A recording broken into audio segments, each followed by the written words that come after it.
जय हिंद। मैं यमीन न्यूज अंडमान 24/7 में आप सभी का स्वागत करता हूं। एक देश जो कि विकास की राह में आगे बढ़ना चाहता है, उसके लिए ये बहुत जरूरी हो जाता है कि उसके जो नागरिक हैं वे स्वस्थ रहें व शिक्षित रहे। और शिक्षित तभी रह पाएंगे, उस देश के प्रत्येक बच्चों को जो है शिक्षा प्रदान की जाएगी वहाँ के एडमिनिस्ट्रेशन, वहाँ के सरकार द्वारा। हमारे देश में भी इसको लेकर काफी गंभीरता से सोच विचार किया जाता है। पढ़ेगा इंडिया बढ़ेगा इंडिया जैसे अभियान चलाए जाते हैं, लेकिन उसके बावजूद भी जो है हमारे आज भी खासकर ग्रामीण क्षेत्रों में अगर हम देखें या फिर हम सरकारी स्कूलों की बारे में अगर हम बात करें तो फिर वो एक अलग टॉपिक हो जाएगा। उसकी क्या हालत है, वहाँ पे क्या क्या सुविधाएं हैं, वहाँ की पढ़ाई कैसी है, वहाँ का इंफ्रास्ट्रक्चर कैसा है, ये हम सब से छुपी हुई नहीं है। उस विषय पर भी हम अलग से बात करेंगे। फिलहाल हम शिक्षा के मुद्दे पे ही अगर हम बात करें तो हम सब जानते हैं कि 2 साल पहले यानी कि सितंबर 2022 के महीने में जब DBRAIT doctor B R Ambedkar institute of technology, वहाँ पर जो जिस तरीके से बच्चों ने जो है अपना आक्रोश दिखाया था डीम्ड यूनिवर्सिटी के खिलाफ में, और वहाँ पर एफिलिएशन को लेकर, पौंडीचेरी यूनिवर्सिटी से एफिलिएशन नहीं होने को लेकर कई सारे मुद्दे थे। उसको भी हम लोगों ने आप लोगों के लिए कवर किया था, हमने लाइव भी चलाया था, और जितने भी सेक्शंस में बात हुई थी वो उन सारी बातों की हमने प्रस्तुति आप लोगों के समक्ष रखी थी। बच्चों के साथ उनके धरना प्रदर्शन के दौरान क्या हुआ, ये किसी से छुपी हुई बात नहीं है। एक मुद्दा उस वक्त बहुत ज्यादा गरमाया हुआ था, तब से लेके अब तक ये मुद्दा अगर देखा जाए तो हमारे द्वीपों में जितने भी विद्यार्थी है वो उनके जहन में घूमता होगा कि डीम्ड यूनिवर्सिटी। हर बच्चा जो है हमारे द्वीपों में इस बात को लेके काफ़ी चिंतित है कि उनके जितने भी यहाँ पे कॉलेजेस हैं हायर एजुकेशन के, उनको जो है डीम्ड यूनिवर्सिटी में कन्वर्ट किया जाएगा, जिससे जो है उनको खासा परेशानियों का सामना करना पड़ेगा। इस मुद्दे पे पिछले 2 साल से कई लोगों ने अपनी अपनी प्रतिक्रियाएं दी है।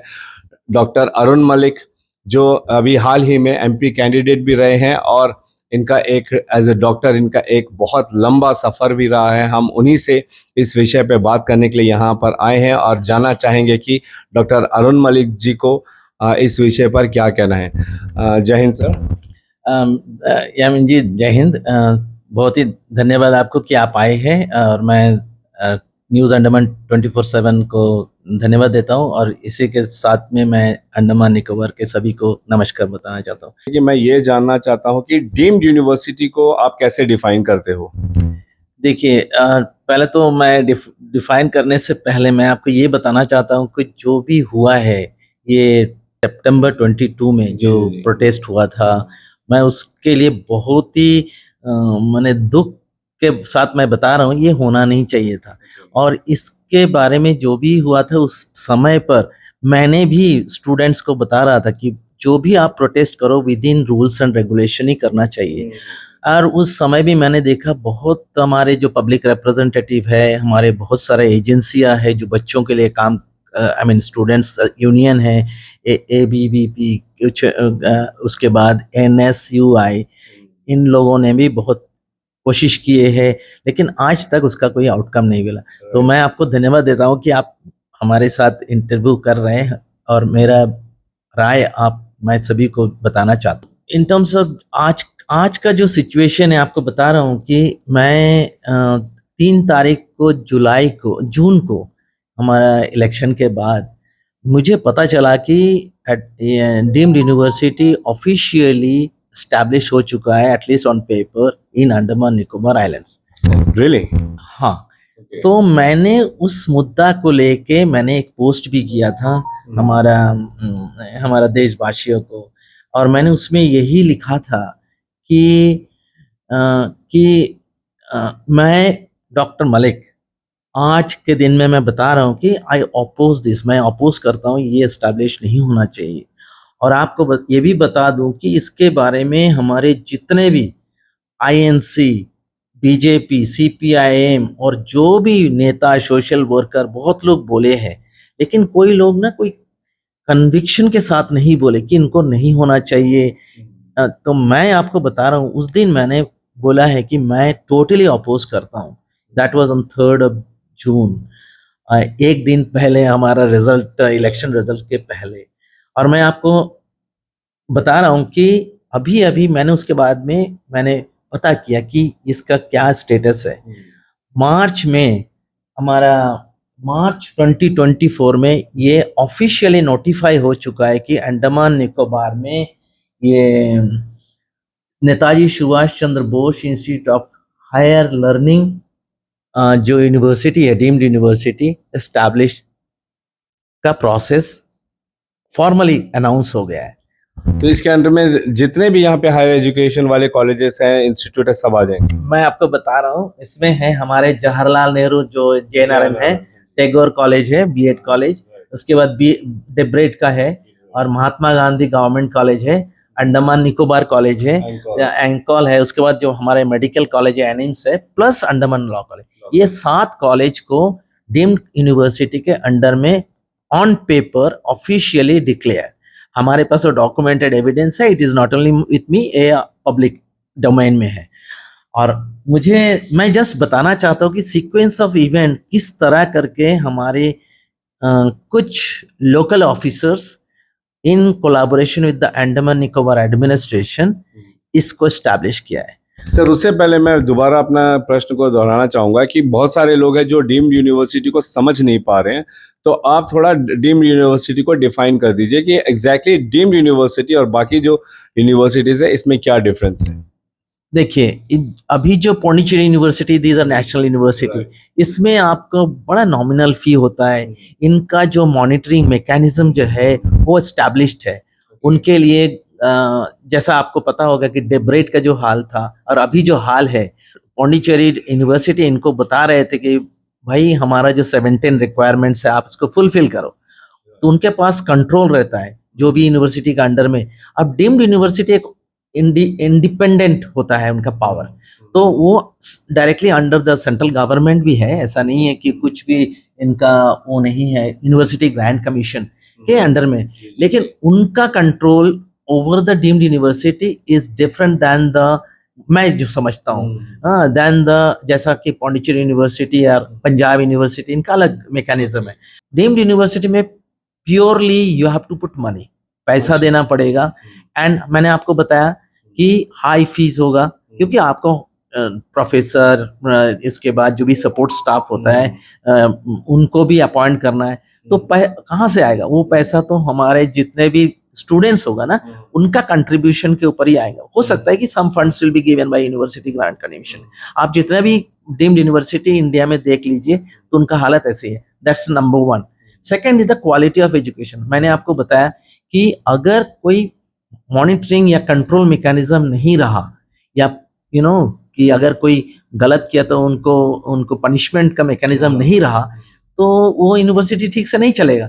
तो इसी तरह डेब्रेट का आप एग्जाम्पल लीजिए, क्योंकि वो 17 रिक्वायरमेंट्स फुलफिल नहीं किया, तो आज का दिन में भी जो टेक्निकल एजुकेशन जो बच्चे पढ़ लिया उसका भी रिकॉग्नाइज नहीं है, प्लस डीएफिलिएशन हो चुका है। आज का दिन में लास्ट आई थिंक 1 साल या 2 साल से there is no admission in BTech degree course.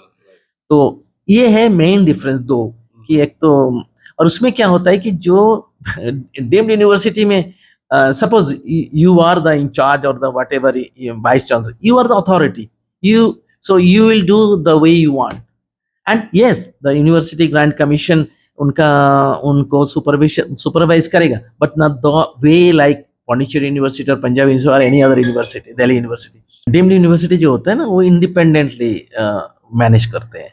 अभी जो सिचुएशन है हमारे अंडमान निकोबार डीम्ड यूनिवर्सिटी के बारे में, मैं तो बहुत ही when I go through this document और मैं थोड़ा सा रिसर्च किया कि क्या हुआ। आप देखिए, हमारा अंडमान निकोबार में सितंबर में ये लाठीचार्ज हुआ था, am I right? September you mean on the debate students? Debate students को, एंड उसके बाद during that time only the administration, especially the DBRAIT में जो मैनेजमेंट है, I think they are the focal point for this deemed university का, तो they were initiating ताकि एक डीम्ड यूनिवर्सिटी बनाया जाए, क्योंकि उन लोग अपना जो 17 requirements they were not fulfilling, वो फुलफिल नहीं कर रहा था। लेकिन इस बीच में उन लोग एक ऑनलाइन में ना रिक्वेस्ट भेजे कि हमारे अंडमान निकोबार में यूनिवर्सिटी ग्रांट कमीशन को भेजे कि अंडमान निकोबार में डीम्ड यूनिवर्सिटी होना चाहिए। And some time and then in 20th January 23 I'm just want to try to explain to the islander और जो समझते हो उनको समझाने के लिए कि भाई देखिए क्या प्रोसेस इन लोग लिए है ताकि हमारा डीम्ड यूनिवर्सिटी बने। और दुख का बात है कि हमारे जो अभी का एमपी साहब है he was fully on it, supporting on it, he was x MP. And हमारे जो एक्स एमपी अभी है, जो पहले एमपी थे, ये दोनों भी उनको सपोर्ट कर रहे थे। और इसमें कौन सफर करेगा? जो हमारे गरीब घर के बच्चे, वो तो मेनलैंड में पैसा से बड़े हॉस्पिटल, बड़ा स्कूल में, यूनिवर्सिटी में नहीं पढ़ पाएंगे, उनको अंडमान में ही पढ़ना है। तो उसका जो क्वालिटी ऑफ एजुकेशन होगा उसको लेके वो बाहर नौकरी नहीं कर पाएंगे, जैसा अभी डेब्रेट के बच्चे। तो कहा जाता है कि डीम्ड यूनिवर्सिटी में तो क्वालिटी ऑफ एजुकेशन अच्छा हो जाता है। नहीं, मैं ये नहीं बोल रहा हूँ, there are many deemed university at the national level, ये अच्छा है क्योंकि ये प्राइवेट, एक तरह का प्राइवेट सेक्शन होता है, यू हैव टू पे फॉर एवरीथिंग देयर। इसीलिए जब पैसे लेते हैं तो सरकारी संस्थानों से बेटर, ज्यादा अच्छा पढ़ाते हैं। There are many deemed universities are there, they are doing excellent. लेकिन अंडमान में ऐसा, हमारा पॉपुलेशन ही कितना है, कितने बच्चे आएंगे? मेनलैंड से तो यहाँ नहीं आएंगे। और कौन बच्चा पढ़ेंगे? जो बच्चे को यहाँ पे मेनलैंड में सीट्स नहीं मिल रहा है, क्लियर नहीं कर पा रहा है, तो वही लोग बच्चे पढ़ेंगे जिसको एक्सेस नहीं है। हमारे जो बच्चे डिगलीपुर, मायाबंदर, रंगत और कदमतला और कैम्बेल बे, निकोबार में पढ़ रहा है, उनका क्वालिटी एजुकेशन आपको तो पता ही है, स्कूल का education, so they don't score good marks. तो उनको अल्टीमेटली हमारे अंडमान में जो भी अवेलेबल है, लॉ कॉलेज, मेडिकल कॉलेज में एडमिशन लेंगे। तो मैं ये बताना चाहता हूँ कि at this point of time I don't think कि हमारा डीम्ड यूनिवर्सिटी होना चाहिए। हमारे जो पौंडीचेरी यूनिवर्सिटी के अंडर में है वो कंटिन्यू होना चाहिए। तो मैं आपको बता रहा हूँ कि द प्रोसेस दे फॉलोड। तो उसके बाद इन लोग जनवरी में जो हमारा यूनिवर्सिटी ग्रांट कमीशन एक लेटर ऑफ इंटेंट इशू किया, दिस आर द स्टेप्स बनाने के लिए। तो लेटर ऑफ इंटेंट में बोला गया है कि कुछ कंडीशन है और ये कंडीशन को आप फॉलो कीजिए, ठीक है। तो ये कंडीशंस को फॉलो कीजिए और हमें बताइए, तभी हम आपका कंसीडर कर सकते हैं। तो मैं आपको ये बताना चाहता हूँ, वहाँ पे 10 कंडीशन है और 10 कंडीशन में जो भी कंडीशन है, हम सारा कंडीशन तो नहीं बताऊंगा, आई हैव ए सस्पिशियस कि किस तरह करके ये कंडीशन को फुलफिल किया। और उसके बाद मैं आपको बताना चाहता हूँ 1-2 कंडीशन का, जैसा है कि no objection certificate from the affiliating university, means अभी जो हमारा पौंडीचेरी यूनिवर्सिटी है ना, उनसे एनओसी। तो मुझे पता चला कि वो भी हो गया, क्योंकि I was in contact with also Pondicherry university coordinator here as well as in the Pondicherry. तो उसके बाद एक बड़ा कंडीशन है कि रिक्रूटमेंट ऑफ फैकल्टी, वो भी उनको होना है। इसमें क्लियरली लिखा है कि recruit faculty with the requisite qualification at the main campus and constituent unit, ये होना जरूरी है। हमको पता है कि आप सभी को पता है कि अभी तक डेब्रेट में डॉक्टर, क्या बोले, इंजीनियर्स और प्रोफेसर का कमी है, हमारे एनिम्स में कमी है, हमारे लॉ कॉलेज में कमी है। तो ये कंडीशन फुलफिल हो चुका है। वो ये होने का बाद, यू मीन एनओसी कैसे मिला without the condition being fulfilled? तो ये एनओसी उनको मिल गया, एनओसी ये सब भेज दिए। उसके बाद 22 को एक यूजीसी को भेजा है, मई के महीने में 2023 में ये यूजीसी को ये सब नो ऑब्जेक्शन सर्टिफिकेट, जो requirement including the faculties availability, वो सब भेज दिए। तो आई हैव ए डाउट कि ये कहाँ से किए। उसके बाद हमारे जो यूनिवर्सिटी ग्रांट कमीशन एक लेटर इश्यू किया है मार्च 24 में कि इसको कंसिडर किया जाए नेक्स्ट 5 इयर्स के लिए। उसके बाद फिर इन लोग मॉनिटरिंग करते रहेंगे। और इस बीच में मेरे को एक डॉक्यूमेंट, एक कंडीशन और भी मिला है। इन लोग को बोलते हैं कि मेमोरेंडम ऑफ एसोसिएशन, जो इनको जून 2024 के अंदर सबमिट भी करा है एडमिनिस्ट्रेशन। तो मैं, देखियो यामीन जी, मैं ये बताना चाहता हूँ कि आज का दिन में ऑफिशियली इट इज डिक्लेयर्ड कि हमारे जितना भी ये 7 इंस्टीट्यूट, हायर एजुकेशन इंस्टीट्यूट है, those are all under the umbrella of deemed it to be university. It's already been named also, right? Something. Exactly. It's Subhash But the Chandra. interesting feature is that कि अभी भी मैंने अभी recently कोई animes के साथ ही बात कर रहा था, तो हम बोला कौन सी यूनिवर्सिटी अभी इन्वेस्टिगेट इनका जो यूनिवर्सिटी कंडक्ट करेगा इनका एग्जाम, बोलते हैं Pondicherry university. So you know there is a dilemma कि अभी बच्चे देखिए, अभी 2 दिन पहले हम एक व्हाट्सएप में पोस्ट देखा कि बच्चों का काउंसलिंग हो रहा है। अब डू द स्टूडेंट्स नो कि वो कौन सा यूनिवर्सिटी के अंडर में पढ़ रहा है? ये चीज क्लियर नहीं है। आपका देखिए जितने भी एडमिनिस्ट्रेशन या डेब्रेट का पब्लिकेशंस है, इट इज नॉट देयर।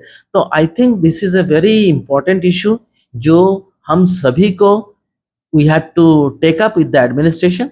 और मैं आपका इंटरव्यू के बाद मैं एक ऑफिशियली, जिस तरह मैं ऑफिशियली कम्युनिकेट करता हूँ, और मैं पर्सनली मिलूंगा जो भी हमारे सेक्रेटरी है हायर एजुकेशन के लिए, उनसे भी मैं मिलूंगा and see that how we can have a better option. I am not totally against deemed university, but these 7 institute इनको आप पौंडीचेरी यूनिवर्सिटी कंटिन्यू करिए, और डीम्ड यूनिवर्सिटी में अगर कोई बच्चे पढ़ना चाहता है वो अपना मन के साथ दोनों कंटिन्यू कर सकते हैं। द्वीपवासियों को ये बताना चाहता हूँ कि देखिए अभी हम लोग सबको मिलके इस बात को उठाना है, जो बेस्ट ऑप्शन है उसको हम लोग लेना है। और मैं इस इंटरव्यू के माध्यम से हमारा एमपी साहब को भी मैं रिक्वेस्ट करूंगा कि इसके बारे में सोचे। मुझे पता है कि आपने इसके बारे में मुद्दा उठाए, आपको ही इंटरेस्ट था कि हमारा डीम्ड यूनिवर्सिटी हो, लेकिन मैं चाहता हूं कि इसके बारे में हम लोग सब मिलकर उठाए ताकि डीम्ड यूनिवर्सिटी ना बने। आप आज के आपको बता रहा हूं कि जो एनिम्स है, आज बच्चे पास करेंगे एनिम्स से और डीम्ड यूनिवर्सिटी, और एक बच्चे पास करेंगे पौंडीचेरी यूनिवर्सिटी के एग्जाम देके, there will be lots of difference when you go for a competitive exam or competitive jobs के लिए। बट आप ही कह रहे हो ना सर कि डीम्ड यूनिवर्सिटी भी बन जाए तो बन जाए, मगर बाकी जो 7 इंस्टीट्यूट्स है, कॉलेज है, यहाँ पे उनका जो एफिलिएशन है पौंडीचेरी यूनिवर्सिटी के साथ ही रहने दे, और ये आइलैंडर्स के चॉइस के ऊपर छोड़ दें कि वो डीम्ड यूनिवर्सिटी में पढ़ना चाह रहे हैं या फिर बाकी कॉलेजेस में पढ़ना चाह रहे हैं, तो तब क्या उनको यही कंपटीशन उनको उस वक्त नहीं फेस करना पड़ेगा? That's true. So in that case, if you ask me which one you want, I would say we stop implementation of deemed university. We should urge the Andaman Nicobar administration and government of India कि हमारा अंडमान निकोबार में Pondicherry university जो चल रहा है उसको continue करें। और डीम्ड यूनिवर्सिटी से आने से आपको लगता है कि इसमें जो शिक्षा का स्तर है वो नीचे गिरेगा? 100%। किस तरह करके इन लोग जो कंडीशंस यहाँ से सपोर्ट किया है उसमें क्लियरली लिखा हुआ है कि faculty with requisite qualification must be appointed in the main campus with qualification. कोई भी कॉलेज में मुझे नहीं लगता कि फुल टाइम डायरेक्टर या प्रिंसिपल अवेलेबल है एक्सेप्ट एनिम्स। वो भी मैंने ही उसके लिए 2022 में जब हमारे ex chief secretary Jitendra Narayan ji ने एक अनक्वालिफाइड मेडिकल डॉक्टर को उसमें बैठाए थे, I was the one raise the issue in the Twitter and in the email to including to NMC. तो मैं ये बताना चाहता हूँ कि ये जो प्रोसेस हुआ है कहीं ना कहीं गलत हुआ है, और हमारे यूनिवर्सिटी ग्रांट कमीशन को सारा इंफॉर्मेशन क्लियर नहीं है। तो आपका माध्यम से मैं आपको बता रहा हूं कि हम टोटली अपोज करते हैं, एंड इसको हम लोग मैं इसको टेक अप करूंगा with administration and also with the university grant commission. Sir बहुत सारे स्टूडेंट्स और पेरेंट्स ये भी कह रहे थे कि जब डीम्ड यूनिवर्सिटी आ जाएगा तो फिर इस तरीके से जो निःशुल्क सेवाएं मिल रही है बच्चों को वो सुविधाएं नहीं मिल पाएगी। उनको हर चीज के लिए, यहाँ तक कि एग्जाम अटेंड करने के लिए भी जो है फीस देना पड़ेगा, फीस बढ़ जाएगा, फिर खाने पीने के लिए जो कैंटीन यूज होता है उसके चार्जेस लगेंगे, हॉस्टल के चार्जेस लगेंगे। ये कहाँ तक सही है? ये सही है, क्योंकि deemed university totally private university है, तो उसमें आपको everything you have to, but there is a control of government also in deemed university. That control is very negligible. जो यूनिवर्सिटी ग्रांट कमीशन, अभी देखो एग्जांपल, इन लोग नो ऑब्जेक्शन सर्टिफिकेट बाकी एवरीथिंग इन पेपर में बता दिए कि हमारे पास फैकल्टी है, एवरीथिंग इज अवेलेबल। आपको लगता है कि अवेलेबल है, लेकिन उसके बेसिस में हमारे यूनिवर्सिटी ग्रांट कमीशन ने उनको कंसीडर किया और अप्रूव किया for 5 years। That is on March this year. तो आप देखिए जस्ट विद इन 1.5 year जब से हमारा बच्चों को लाठीचार्ज हुआ था, जो भी हो, मतलब प्रोटेस्ट हुआ था, प्रोटेस्ट किए थे, उसके बाद से ये नतीजा है हमारा। अच्छे नहीं किए, उनका उल्टा किए। और आज के दिन में अभी भी डेब्रेट, आप एक डेब्रेट को संभाल नहीं पा रहा है, एक एनिम्स को हम संभाल नहीं पा रहा है, तो हम एक डीम्ड यूनिवर्सिटी को कैसे कंट्रोल करेंगे? Administration needs to think very critically, and my request to the administration कि इस चीज को फिर से डिस्कस करें, फिर से हायर लेवल में इनको टेकअप करें। एंड मुझे अगर हमने एक्चुअली आपको ये माध्यम से बताना चाहता हूँ, मैंने एलजी साहब से एक इंटरव्यू के लिए मैं रिक्वेस्ट भेजा हूँ। अगर ये मेरा रिक्वेस्ट कंसिडर हुआ, I will request sir please reconsider, please go through the entire process and we try to solve this issue of deemed university, because we are having a Pondicherry University which is reputed nationally and internationally also. मैंने सुना है, I am not very sure about it, लेकिन ये भी बातें सुनी है कि अगर डीम्ड यूनिवर्सिटी आता भी है तो उससे क्या है, एक तो स्टैंडर्ड बढ़ जाएगा, बेटर फैकल्टीज रहेंगे, पढ़ाई का टेक्निक में भी चेंज, ऐसे मैंने सुना है। लेकिन बच्चों को जो है फीस नहीं देना पड़ेगा और उनको जो है सारी सुख सुविधाएं भी मिलेगी, जो भी एक्सपेंसेस होता है वो सरकार बेयर करेगी। अगर ऐसा कुछ होता है तो फिर इसके लिए एक्सेप्टेड है या ये पॉसिबल नहीं है? ऐसा तो मुझे नहीं लगता है। मैंने अभी रिसेंटली एक्सपर्ट का वीडियो क्लिप देखा था about the medical colleges in India. उसमें से इन लोग एक्सप्लेन कर रहे थे कि प्राइवेट, पब्लिक और डीम्ड यूनिवर्सिटी का कैसा होता है। तो deemed university is at the bottom, उनका जो quality in terms of everything. See if you pass from a government medical college and if you pass from a private medical college, there is a difference. और उसके बाद अगर आप deemed university से पास करो तो उसका और लेवल नीचे। This is the standard and you can imagine कितना भी अच्छे डीम्ड यूनिवर्सिटी होगा ना, if you go for an interview, if you go for anything, they will choose the best of the best. Like if you talk of AIIMS के बारे में बोलो तो एम्स न्यू दिल्ली का क्वालिफिकेशन को पहले देखेंगे। तो this is how it works. तो मुझे नहीं लगता जो भी आपको बताया होगा, तो I think he has not A correct information. बिल्कुल बिल्कुल, सारे जनता है उनका ये सवाल है ना, तो उनको भी एक क्लियर, आपका जो भी राय है उनको इसके बारे में पता चल जाएगा। मैं आपको ये भी बता रहा हूँ, मेरे को कोई बताया कि डीम्ड यूनिवर्सिटी में तो सब कुछ फ्री होगा। Exactly. हाँ, मैंने बोला ऐसा हो ही नहीं सकता। हमारा पौंडीचेरी यूनिवर्सिटी में जो सब्सिडाइज होता है, गवर्नमेंट सपोर्ट बियर करता है, वो यूनिवर्सिटी ग्रांट कमीशन वो नहीं करेंगे, यूजीसी नहीं करेंगे। वो उसका अलग ही उनका ये mode of mechanism of implementation, monitoring mechanism अलग है। और मोस्ट इम्पॉर्टेंट है कि जिसका जो वाइस चांसलर और जो भी उनका जो अथॉरिटी होता है ना, they are independent, so they can plan. अगर अच्छा करना चाहता है दे विल डू एक्सेलेंट। अगर वो बिना फैकल्टी का, और जैसा आप देखो यहाँ पे लिख दिया है कि सारा फैकल्टी अवेलेबल है, ये तो नहीं है, ये तो 100% कंफर्म है। क्योंकि मैं अगर अंग्रेजी समझता हूँ तो इसमें क्लियरली लिखा है, आप पढ़ लीजिए, उसमें यही लिखा हुआ है। तो how could you send an report कि ये 10 जो क्राइटेरिया है सब कुछ फुलफिल किया हुआ है?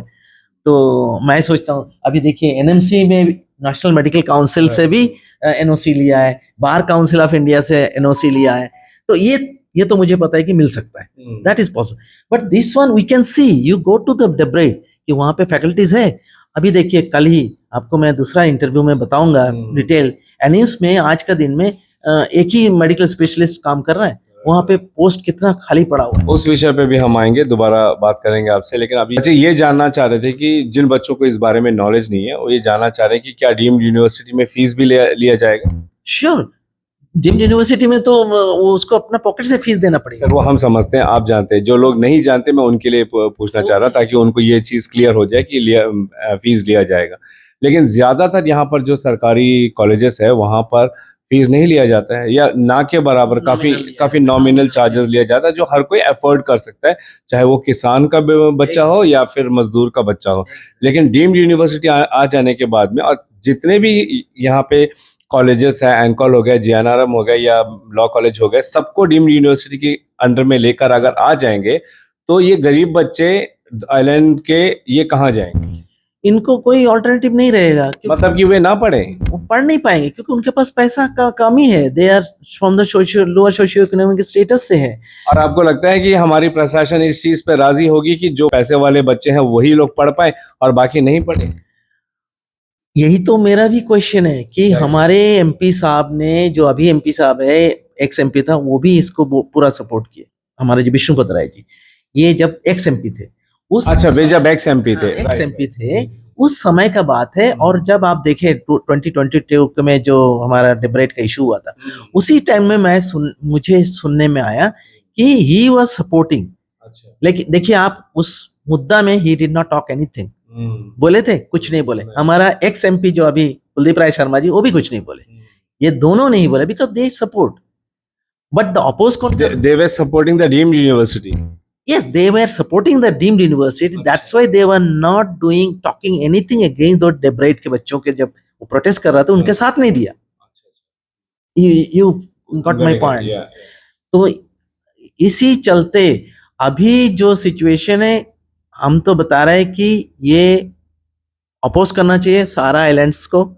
और हम doctor Malik, I will take up this issue with the administration in a very respectful manner, ताकि हम जैसा अभी हमारा बिमला जी का तरह सिचुएशन में नहीं हो और डेब्राइट जैसा सिचुएशन में नहीं हो।